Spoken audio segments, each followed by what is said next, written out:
안녕하세요. 이번 시간에는 앱 인벤터 기초 강좌로 화면에 보시는 것처럼 문자를 입력받는 텍스트 상자, 그리고 읽기하고 지우기 버튼 컴포넌트에 대해서 알아볼 거고요. 화면에는 안 보이지만 문자를 입력하면 음성으로 변환해서 읽어주는 기능을 한번 해보도록 할 거예요. 한번 직접 해볼게요. 입력해주세요에 본인이 원하는 문구를 한번 입력해 보도록 할게요. 그리고 읽기 버튼을 터치하면 안녕하세요. 그리고 지우기 버튼을 터치하면 내용이 지워지는 겁니다. 이걸 한번 같이 만들어 볼 건데 오늘 사용할 컴포넌트는 텍스트 박스, 읽기 버튼, 지우기 버튼, 화면에는 보이지 않지만 음성 변환이라는 컴포넌트에 대해서 알아보도록 하겠습니다. 자, 시작해 보도록 할게요. 앱 인벤터를 먼저 실행해 주시고요. 프로젝트에서 새 프로젝트 시작하기, 프로젝트 이름을 입력해 주도록 할게요.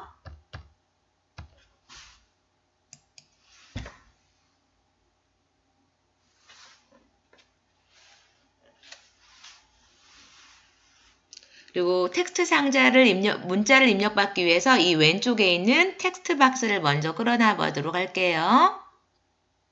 기본 이름이 텍스트 박스라고 나오는데 여기를 저는 이름을 좀 이번 시간에 바꿔보도록 할게요. 이름 바꾸기 눌러서 입력 상자라고 한번 바꿔보도록 할게요. 확인. 여기에 내용을 입력을 받을 건데 글씨를 좀 크게 입력받기 위해서 글씨 크기를 20포인트 정도로 해보도록 할게요. 그다음에 사람들이 여기 아까 결과물 보면은 여기에 보면 입력해주세요라고 문구가 떴었죠? 여기 텍스트 박스에 힌트를 넣어보도록 할게요. 입력상자에 뭘 입력해야 될지 모르기 때문에 뭐 이름을 입력하세요. 비밀번호를 입력하세요. 하고 힌트 문자를 넣어주는 거예요. 이 아랫부분에 보면 힌트에 텍스트 박스 1의 힌트라고 나오는데 저희는 이 부분을 입력해 주세요라고 해볼게요. 그리고 한번 결과물을 보면 이렇게 입력해 주세요라고 문구가 바뀐 걸 알 수 있고요. 이 텍스트 박스의 크기를 화면에 꽉 차게 하기 위해서 이 너비가 자동으로 되어 있는데 부모에 맞추기로 해보도록 하겠습니다. 텍스트 상자가 커졌고요. 이번에는 이 아랫부분에 이 읽기 버튼과 지우기 버튼을 넣을 건데 보통 버튼을 한번 넣어볼게요. 버튼을 넣으면 읽기 버튼을 이 옆으로 놓으려고 하면 버튼이 이렇게 안 들어가는 걸 알 수 있어요. 그래서 수평으로 가로로 한 줄에 여러 개를 배치할 때는 레이아웃에 수평 배치라는 기능을 먼저 이용을 하셔야 되는데요. 여기 보면 이 아랫부분 레이아웃을 눌러주시고 수평 배치를 먼저 가져다 놓을게요. 수평 배치 안에 버튼 1의 텍스트를 보면 그 수평 배치 안에 파란색 파란색 세로선 보일까요? 그 선이 나올 때 손을 떼어야 텍스트 박스 안으로 잘 들어가는 걸 확인할 수 있고요. 버튼 2도 넣어야 되는데 세로선이 잘 안 나올 수가 있어요. 이럴 때는 수평 배치의 그 옆에 너비폭을 좀 넓게 해주면 삽입하기가 편한데요. 수평 배치를 클릭하면 너비가 자동으로 되어 있는데 여기를 부모에 맞추기라고 해서 화면에 꽉 차게 이렇게 수평 배치 박스를 좀 크게 키우시고요. 버튼 2를 버튼 1 옆에 갖다 놓으면 세로선이 나와서 쉽게 이동할 수 있습니다. 그리고 이번에는 버튼의 이름을 바꿔보도록 할게요. 버튼 1의 이름은 이름 바꾸기 위해서 읽기 버튼. 그리고 버튼 2의 이름은 이름 바꾸기, 지우기 버튼으로 이용해 보도록 하겠습니다. 지금 제가 내용을 넣은 거는 블럭에서 찾기 편하게 버튼의 이름을 바꾼 거고 화면 구성에 있는 내용은 텍스트는 변하지 않은 걸 확인할 수 있죠. 이 내용을 바꿀 때는 이 오른쪽 끝 속성에서 바꿔보시면 될 것 같아요. 일단 글꼴의 크기를 저는 좀 크게 하기 위해서 20포인트로 해볼 거고요. 지금 버튼 2가 선택되어 있죠. 그리고 이 아랫부분에 보면 버튼 2의 텍스트를 지우기 이 내용을 한번 지우기라고 바꿔보도록 할게요. 그리고 버튼 1도 이름을 바꿔볼까요? 이 읽기를 선택해 주시고 글꼴의 크기는 20 그리고 텍스트 내용은 읽기라고 바꿔보도록 하겠습니다. 이 글씨가 중앙에 배치하기 위해서 지금 읽기 버튼이나 지우기 버튼이 수평 배치라는 표 안에 있는 거죠. 이 표를 전체적으로 수평, 수직으로 가운데 정렬을 한번 해보도록 할게요.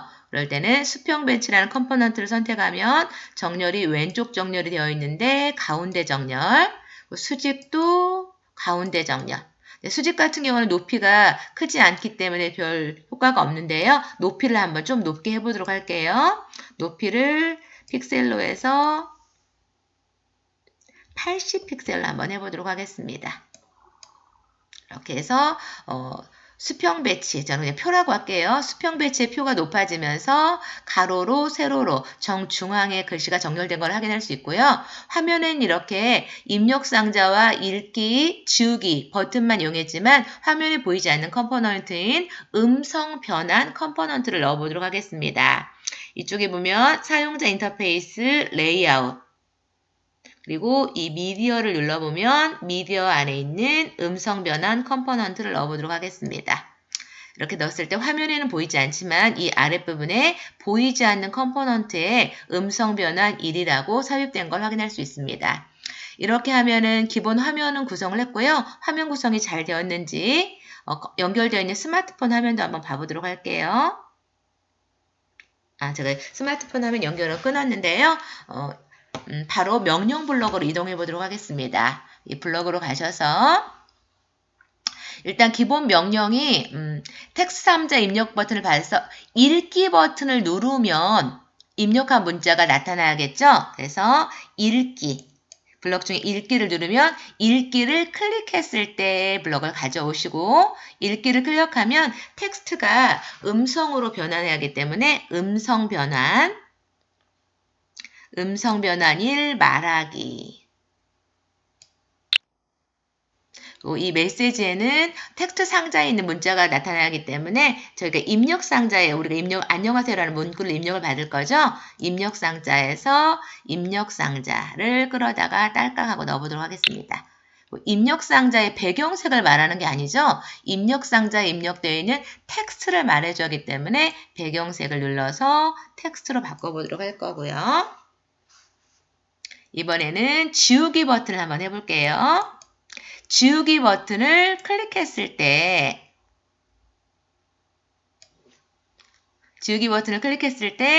텍스트 상자에 있는 글씨가 지워져야 하기 때문에 입력 상자, 지정하기 입력 상자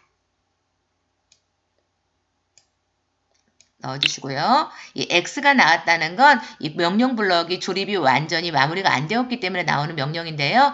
텍스트가 지워져야 하기 때문에 텍스트에서 맨 위에 있는 빈 공백을 넣어보도록 하겠습니다. 넣으려고 하면 이렇게 드래그가 안 되죠? 이럴 때는 명령 블럭 조립이 명령어가 맞지 않아서 그런데요. 지금 가져온 이 빨간색 블럭 같은 경우는 텍스트 상자인데 여기에 배경색이라고 되어 있기 때문에 명령 조립이 맞지가 않아서 들어가지 않는 거예요. 이럴 때는 배경색을 눌러서 원하는 부분이 텍스트로 바꾸신 다음에 한번 넣어보도록 할게요. 조립이 맞으면 딸깍하고 들어가고 이 왼쪽에 있는 X와 같은 오류 메시지도 없어진 걸 확인할 수 있습니다. 이렇게 하면 읽기 버튼을 클릭하면 텍스트 상자에 있는 입력 상자를 입력받은 안녕하세요라는 문구를 말할 거고요. 지우기 버튼을 클릭하면 입력 상자에 있는 글씨를 공백으로 해서 지워지는 기능입니다. 이렇게 이번 시간에는 텍스트를 입력을 받아서 음성으로 읽어주는 기능과 지우기 기능을 알아보았습니다. 감사합니다.